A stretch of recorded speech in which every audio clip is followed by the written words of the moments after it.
அங்கு போராட்டக்காரர்கள் சிலர் தடையை மீறி காளைகளை அவிழ்த்துவிட முயன்றதால் போலீசாருக்கும் அவர்களுக்கும் இடையே தள்ளுமுள்ளு ஏற்பட்டது.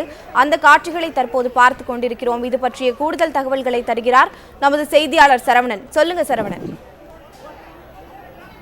அலங்காநல்லூர் வாடிவாசல் இருக்கக்கூடிய பகுதியில காலையிலிருந்தே தர்ணா போராட்டம் என்பது நீடித்து வருகிறது.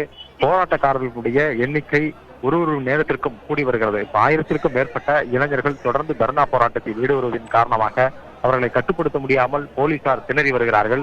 வாடிவாசல் பகுதியில பலத்த பாதுகாப்பு ஏற்பாடுகளை செய்தும் உள்ளே வருவதற்கு எந்த பகுதியிலும் வர முடியாத அளவிற்கு பாதுகாப்பு ஏற்பாடுகளை செய்திருந்தோம். அந்த பாதுகாப்பு அரண்களை எல்லாம் மீறி இளைஞர்கள் பெருமளவில் கூட்டமாக திரண்டதால் போலீசார் அவர்களை கட்டுப்படுத்த முடியாமல் நின்றிருக்கிறார்கள்.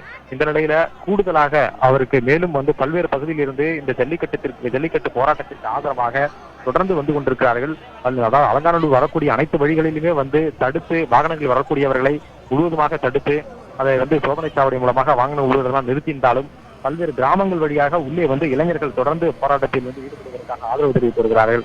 அவ்வாறு வரக்கூடிய இளைஞர்களை முன்னதாகவே தடுத்து நிறுத்தி வைத்திருந்தார்கள். அவர்கள் பெருமளவு அவர்களும் அந்த அலங்காநல்லூர் பஜார் சாலையில பெருமளவு அவர்களும் திரண்டதனால் அவர்கள் மீது போலீசார் லத்தி சார்ஜ் செய்து அவர்களை இங்கிருந்து தடியடி நடத்தி அவர்களை இங்கிருந்து கலத்திருக்கிறார்கள். பலர் வாகனங்கள் தனது இருசக்கர வாகனங்களிலே அவர்கள் வந்தார்கள். வந்தவர்களும் சாலையிலேயே போலீசார் தடியடி நடத்தின் காரணமாக சாலையிலேயே வாகனத்தை நிறுத்திவிட்டு சென்றதால் சாலை முழுவதுமே வெறும் இருசக்கர வாகனங்களாக காட்சியளிக்கிறது. அதை காவல்துறையினர் தற்போது அதை அகற்றி, அதாவது சாலையிலே இருக்கக்கூடிய அந்த வாகனங்களை எல்லாம் அகற்றி வருகிறார்கள்.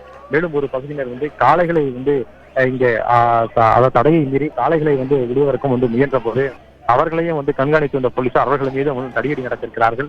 இப்படி அலங்காநல்லூர் வாடிவாசல் இருக்கக்கூடிய பகுதியை சுற்றிலும் இளைஞர்கள் போராட்டம் நடைபெறக்கூடிய இடத்திற்கு செல்ல முயல்வதால் போலீசார் தடியடி நடத்தி அவர்களை கலைத்து வரக்கூடிய நிகழ்வை நம்ம பார்க்க முடியுது.